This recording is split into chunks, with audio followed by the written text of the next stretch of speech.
C'est vrai qu'on a un petit peu l'impression que la Russie, depuis quelques semaines, sort sa carte aviation qu'elle avait un peu mise de côté au début de la guerre. C'est confirmé par la vice-ministre de la Défense ukrainienne. L'ennemi fait tout pour garder des positions et utilise activement l'aviation d'assaut de l'armée. Et elle va même plus loin. Elle parle de la supériorité de l'aviation. Toujours cette même vice-ministre, nos troupes se déplacent dans des conditions de combat extrêmement violentes. Et le contexte de la supériorité de l'ennemi en matière d'aviation et d'artillerie. Non mais alors attendez, c'est très important parce que vous voyez en bas, on met avion de combat, avantage à la Russie, point d'interrogation. La dame qui parle, elle est vice-ministre de la Défense ukrainienne. Et elle parle sans tabou de la supériorité de l'ennemi en matière d'aviation. Exactement. Bon, en même temps, les F-16, les Ukrainiens les ont demandé. Hein. Et la Ça Russie, fait longtemps qu'ils les demandent. La Russie joue beaucoup là-dessus depuis quelques jours, c'est assez nouveau. Petite séquence d'autopromo des avions d'assaut russes diffusés par le ministère de la Défense russe. On regarde. L'avion d'assaut est conçu pour soutenir les troupes terrestres sur la ligne de front. Nous faisons bien ce travail. Nous les soutenons avec tout ce que nous pouvons, avec tous les moyens de lutte. Nous attaquons les effectifs ennemis, le matériel militaire, les bastions et les dépôts de munitions. Et puis il y a les objectifs nouvellement identifiés. Cela implique que les chars soient repoussés à la limite de la ligne d'attaque. De plus, lorsque nos troupes avancent vers l'ennemi, nous leur apportons un soutien aérien. Xavier Titelman, ancien aviateur militaire, spécialiste aéronautique, air et cosmos. Merci beaucoup d'être avec nous ce soir. Première question, est-ce qu'il est vrai que la Russie sort vraiment maintenant sa carte aviation? Est-ce que c'est une nouveauté quand même là que vous constatez depuis quelques semaines? Dans les 3 premiers mois de la guerre, l'aviation russe avait été très très présente parce qu'ils n'avaient pas imaginé qu'il y aurait une défense aérienne qui les mettrait au tapis. Et donc ils ont perdu des dizaines et des dizaines d'avions de chasse avec des pilotes très expérimentés il y a un an. Et c'est vrai qu'à partir du mois d'avril, quand ils ont vu qu'ils n'avaient plus la capacité de maîtriser le ciel, parce qu'ils n'avaient pas réussi à venir à bout de la défense aérienne ukrainienne, ils se sont un petit peu mis en retrait, à quelques exceptions près. Par exemple, quand les Ukrainiens ont fait leurs grandes offensives à l'automne dernier, en septembre-octobre, quand ils ont vu que le front s'effondrait, la Russie a envoyé ses avions de chasse et ils en ont perdu 3 de la dernière génération dans une matinée. Et à partir du moment où ils avaient subi de tels dégâts, ils ont vraiment considérablement limité l'aviation, l'usage de l'emploi.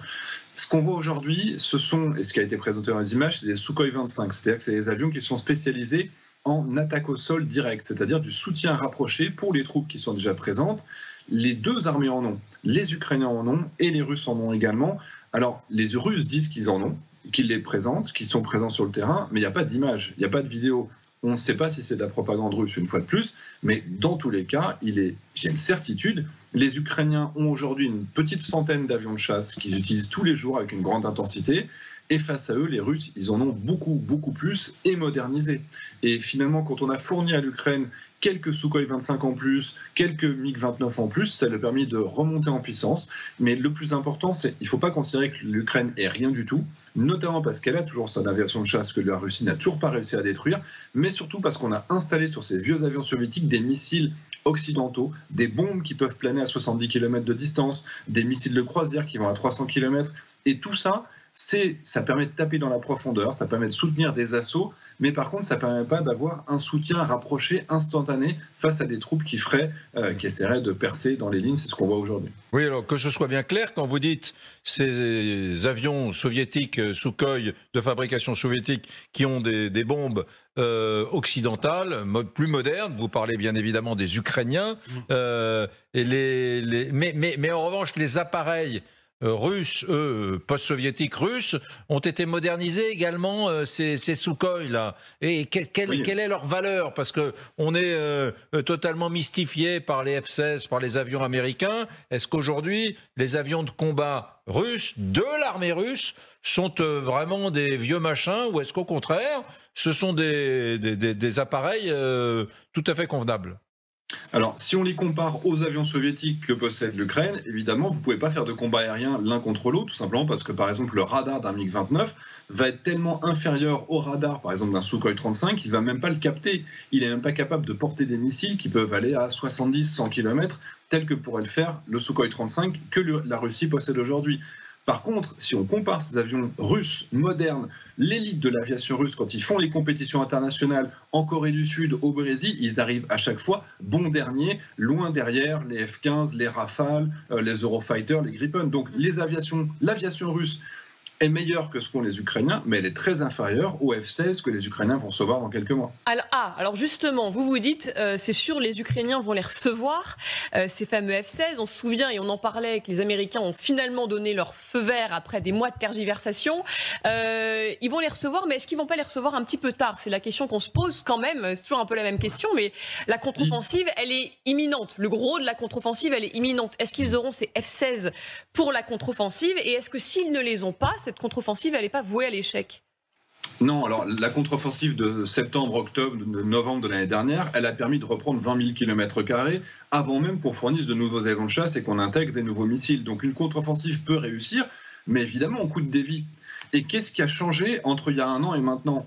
Pourquoi est-ce qu'on a attendu de donner des chars, des avions de chasse, des drones, des hélicoptères de combat? Si on les avait donnés et qu'ils avaient été disponibles à l'octobre dernier, eh ben, ça n'aurait pas été 20 000 km² qui auraient été libérés, ce serait peut-être 40 000, 60 000, peut-être que le front russe se serait totalement effondré et on aurait économisé des dizaines de milliers de vies. Donc oui, je le regrette, ça arrive trop tard pour cette contre-offensive-là, mais il faut bien comprendre, les contre-offensives, c'est pas celle-ci qui va permettre de libérer tout le territoire. C'est une contre-offensive X, puis il y aura une Y à l'hiver prochain, puis une Z l'année prochaine. Et évidemment, l'important, c'est d'avoir toujours cette perspective de montée en puissance. Là, la contre-offensive, pour être clair, elle n'a pas réellement commencé. Je vous rappelle qu'il y a 12 brigades mécanisées modernes au standard OTAN qui ont été construites. Il y en a 3 qui ont été partiellement engagées, c'est-à-dire que la réserve n'est pas lancée, les offensives ne sont pas encore réellement lancées aujourd'hui, et on ne voit pas l'utilisation de l'aviation d'une manière intense dans une zone, ni de l'artillerie qui permettrait de préparer spécifiquement un couloir pour avancer derrière. Donc je regrette, et je l'ai répété de nombreuses fois sur votre plateau, que c'est triste qu'on n'ait pas donné ces avions de chasse plus tôt.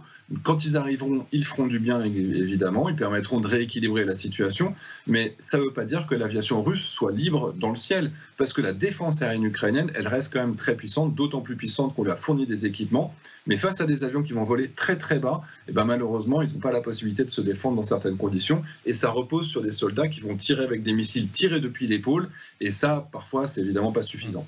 Alors ça, mon général, bon, les Ukrainiens, et je vois Allah, boivent du petit lait, parce qu'aujourd'hui, ils sont dans le « on vous l'avait dit ». Cette contre-offensive, elle est en train de souffrir du manque de soutien aérien. Bien sûr, on a des avions post-soviétiques, hein, mais si on avait eu des F-16, qui ne sont pas non plus des avions ultra modernes, si on avait eu quelques F-16, la donne serait différente aujourd'hui. Bien entendu, sans aviation, il est très difficile d'emporter la décision, notamment de percer des lignes. Ça, on l'a vu déjà pendant la Deuxième Guerre mondiale, mais à mon avis, c'est toujours absolument d'actualité. Donc les F-16, il les faut, j'espère qu'ils arriveront. Mais ce que je veux dire, c'est qu'aujourd'hui, dans ce que je vois, la grande contre-offensive n'a pas démarré. On n'est pas dans une offensive, je dirais, d'envergure, qui est la contre-offensive de libération du pays. Donc on les aura à temps. Moi, je pense que pour cet été, c'est fini.